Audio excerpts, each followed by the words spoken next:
Ce matin, c'est l'effervescence dans cette petite maison de Schaerbeek.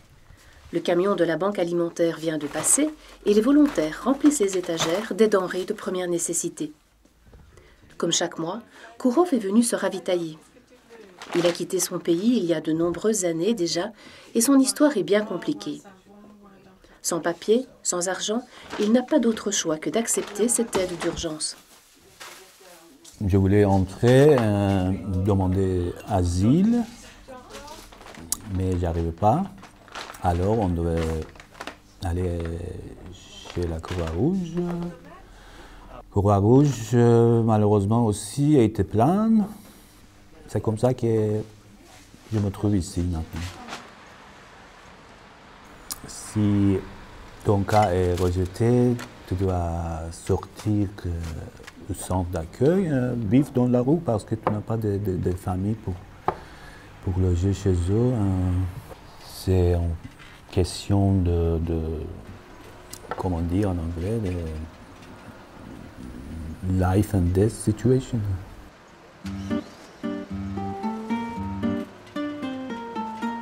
Une fois ses sacs remplis, Kourov reprend le chemin de la maison, enfin de cet endroit un peu particulier qui est devenu son chez-lui.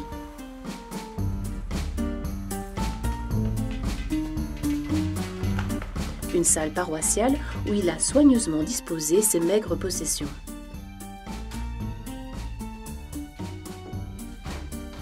Donc ici, tous les paroissiens se sont mis ensemble pour vous aider.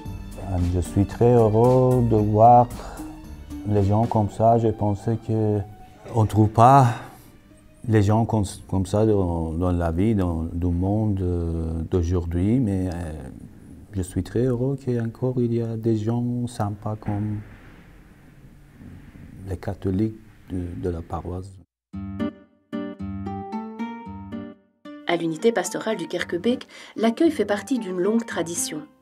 Et les églises se veulent tout autant un lieu de culte que de rencontre. Monsieur Ovin, que vous rappellent ces photos? Celle-ci, ça date de 2015, quand on a accueilli des réfugiés dans l'urgence. Il faisait froid et on a ouvert la salle d'accueil parce qu'on n'avait pas mieux à offrir.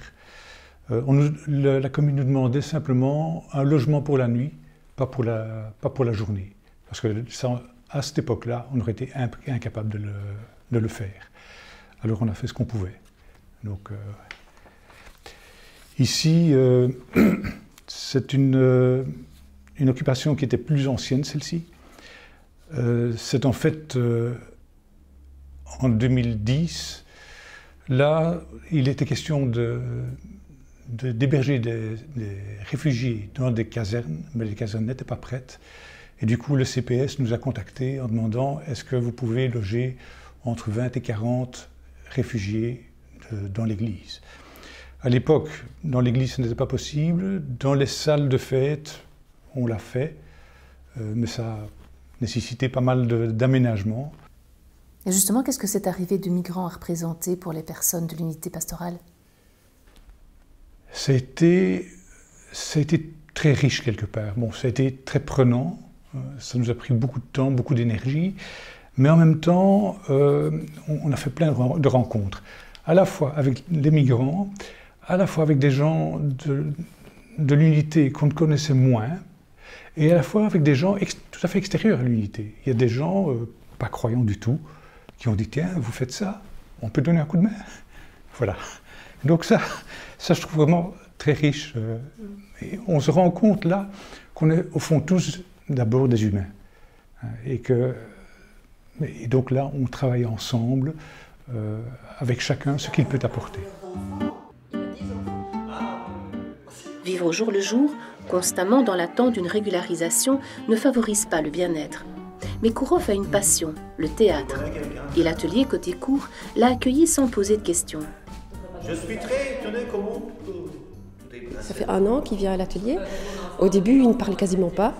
D'abord, il parlait anglais, mais même en anglais, il y avait même de dire son prénom était vraiment très difficile à sortir. Il était très, très inhibé, très apeuré, et on a vu tout un développement incroyable. Il a commencé à parler en français, et puis même à jouer un des personnages principaux de la pièce de Brecht, le cercle gréco-caucasien, à construire aussi toutes sortes de relations, à aussi trouver d'autres relations sociales en dehors de l'atelier, dans l'atelier, à l'extérieur de l'atelier, avoir aussi beaucoup de reconnaissance du public, des autres partenaires. Et c'était un plaisir pour nous d'avoir pu voir toute cette évolution. On est toujours prêt, comme je suis. Et comment voyez-vous l'avenir? Ma vie, c'est jour par jour. Je ne pense pas à demain parce que les problèmes d'aujourd'hui sont assez pour aujourd'hui. Demain, c'est l'autre jour. Le chemin sera encore long avant que Kourov ne trouve sa place dans notre société.